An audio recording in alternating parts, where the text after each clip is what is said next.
السلام علیکم ورحمۃ اللہ وبرکاتہ۔ آئیے قرآن سمجھیں۔ سورۃ البقرہ آیت 75۔ اعوذ باللہ من الشیطان الرجیم، بسم اللہ الرحمن الرحیم۔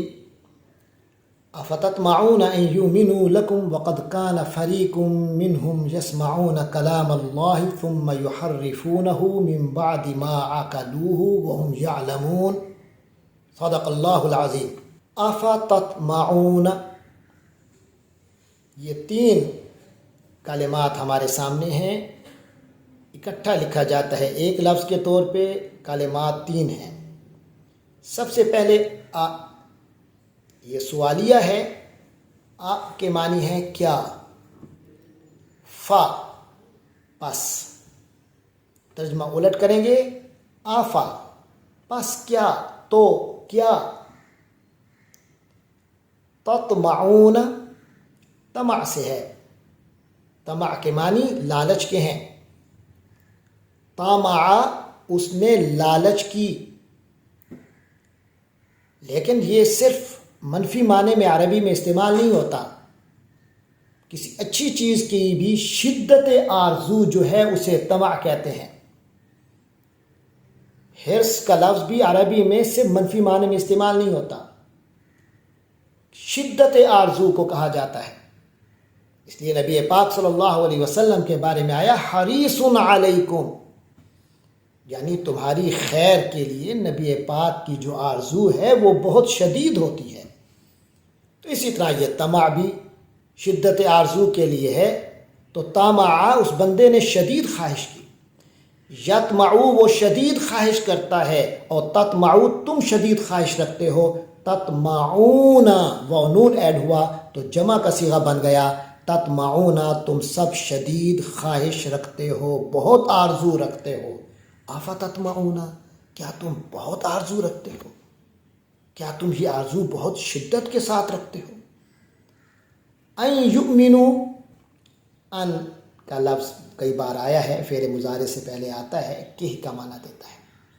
یؤمنوا یہ ایمان سے ہے، آمانا وہ ایمان لایا، یؤمنو وہ ایمان لاتا ہے، اور یؤمنون وہ سب ایمان لاتے ہیں۔ تو یؤمنون ہے، اس سے پہلے ان آیا، تو وہ یؤمنون کا جو آخری نون ہے وہ ان کی وجہ سے گرا ہے، تو وہ بن گیا ان یؤمنو، یعنی کہ وہ ایمان لے آئیں۔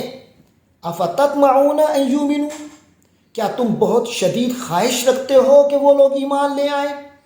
یہ اللہ تبارک و تعالی مسلمانوں سے فرما رہے ہیں، دور نبوت کے صحابہ سے فرما رہے ہیں، کیا تم بہت آرزو رکھتے ہو ان یؤمنو کہ وہ ایمان لے آئیں، یعنی مدینہ کے جو یہودی ہیں، اہل کتاب، تمہاری شدید خواہش ہے کہ وہ ایمان لے آئیں یا مان لیں، لکم تمہاری بات۔ یا ایک بات میں عرض کرنا چاہوں گا، ایمان کے بعد اگر بے کا صلہ ہے تو اس کے معنی ایمان لانا ہے۔ مثلا ایمان باللہ یعنی اللہ پر ایمان لے آنا، لیکن اگر لام کا صلہ آئے تو پھر ایمان کی بجائے بات ہوتا ہے کسی کی بات مان لینا، کسی کی بات سن کر مطمئن ہو جانا، اس کو تسلیم کر لینا۔ تو ان یؤمنوا لکم کہ وہ تمہاری بات مان لیں۔ وقد کانا یہ بھی الفاظ گزر چکے، وقت کے معنی اور یقیناً یہ بات ہو چکا، کانا ہے فریقن ایک جماعت، فریق اردو میں بھی استعمال ہوتا ہے۔ وقت کانا فریقن، اور حقیقت یہ ہے کہ ان کے اندر ایک جماعت ہے، منہم ان میں سے، خود انہی کے اندر ایک جماعت ہے، یعنی یہودیوں کے اندر ایک جماعت ہے۔ ان کے کرتوت تو سنو، یسمعون کلام اللہ، سمع سے ہے، سمع سماعت کے معنی سننا، سننے والے کو سامع کہتے ہیں، جو کلام سنا جائے گیا ہو اسے مسموع کہتے ہیں۔ تو سامع اس نے سنا، یسمع وہ سنتا ہے، اور جمع کا صیغہ یسمعون وہ سب سنتے ہیں۔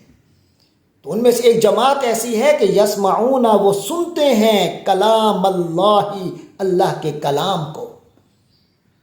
یہ تو اچھی بات ہے، اللہ کے کلام کو سنتے ہیں، لیکن اس کے بعد اس کو سمجھنا، اس پر عمل کرنا چاہیے۔ لیکن وہ جو یہود کی جماعت ہے وہ اللہ کے کلام کو سنتے ہیں، ثم پھر یحرفون ہا را فا حرف سے ہے، اسی سے تحریف نکلا ہے۔ تحریف کے معنی ہوتے ہیں کسی چیز کی اتنی زیادہ تعویل کر دینا کہ اس کی حقیقت کو بدل دینا، تو تحریف کر دینا یعنی اس کی حقیقت کو بدل دینا۔ تو حرفا اس نے تحریف کی، یحرفو وہ تحریف کرتا ہے، اور یحرفون پھر جمع کا صیغہ ہے، وہ سب تحریف کرتے ہیں، تحریف کرتے ہیں، حقیقت کو بدل دیتے ہیں۔ یحرفون اس کے ساتھ ہو ایڈ ہوا ہے، اس کو یہ اٹیچ پروناؤن یعنی ضمیر متصل، یحرفونہ اس کو بدل دیتے ہیں، اس کی حقیقت بدل دیتے ہیں۔ یسمعون کلام اللہ، اللہ کا کلام سنتے ہیں، ثم یحرفونہ پھر اس کی حقیقت کو بدل دیتے ہیں، من بعد اس کے بعد کہ ما جو عقلو وہ سمجھ گئے ہو اس بات کو، یعنی چیز کی حقیقت سمجھنے کے باوجود اس کی حقیقت کو تعویل در تعویل بدل دیتے ہیں۔ وہم یعلمون، اور یہ سب کچھ اس وقت ہوتا ہے وہم جب کہ وہ خود یعلمون وہ سب جانتے ہیں، اس حقیقت کو بھی جانتے ہیں کہ سمجھ آ گئی ہے مگر ہم بدل رہے ہیں۔ یہ ان یہود کی حقیقت ہے۔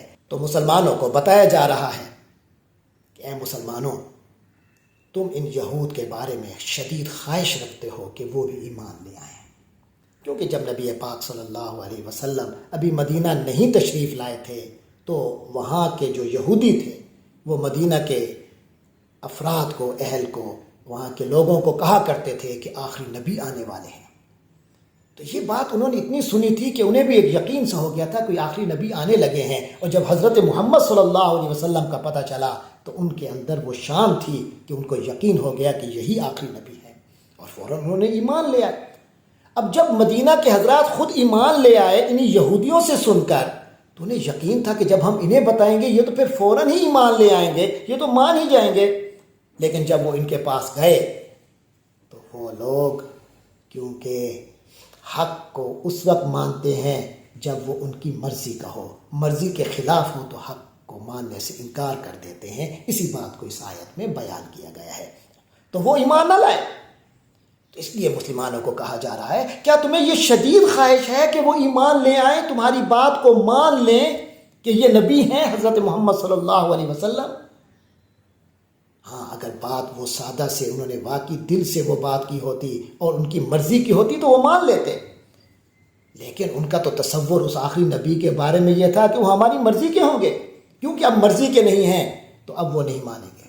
کیوں؟ کیونکہ ان کی فطرت بن گئی ہے کہ وقد کان فریق منہم، ان کی ایک جماعت ایسی ہے یسمعون کلام اللہ، اللہ کا کلام سنتے ہیں، ثم یحرفونہ پھر اس میں رد و بدل کر دیتے ہیں، اپنی منمانی تعویلیں کر کے اس کی حقیقت بدل دیتے ہیں۔ تو حضور پاک کے بارے میں نشانیاں انہوں نے پڑھی ہیں اپنی کتاب میں، مگر پڑھنے کے باوجود، سمجھنے کے باوجود، کیونکہ اپنی مرضی کے خلاف معاملہ ہوا ہے، مانیں گے نہیں۔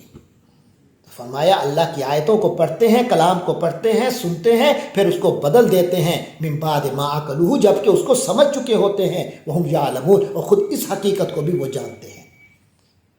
تو یہ ان قوموں کا حال ہے جو اپنے آپ کو بڑا سمجھتے ہیں، اپنے آپ کو اللہ سے متعلق بھی سمجھتے ہیں، مگر پھر بھی اللہ کی مانتے نہیں ہیں۔ کیوں؟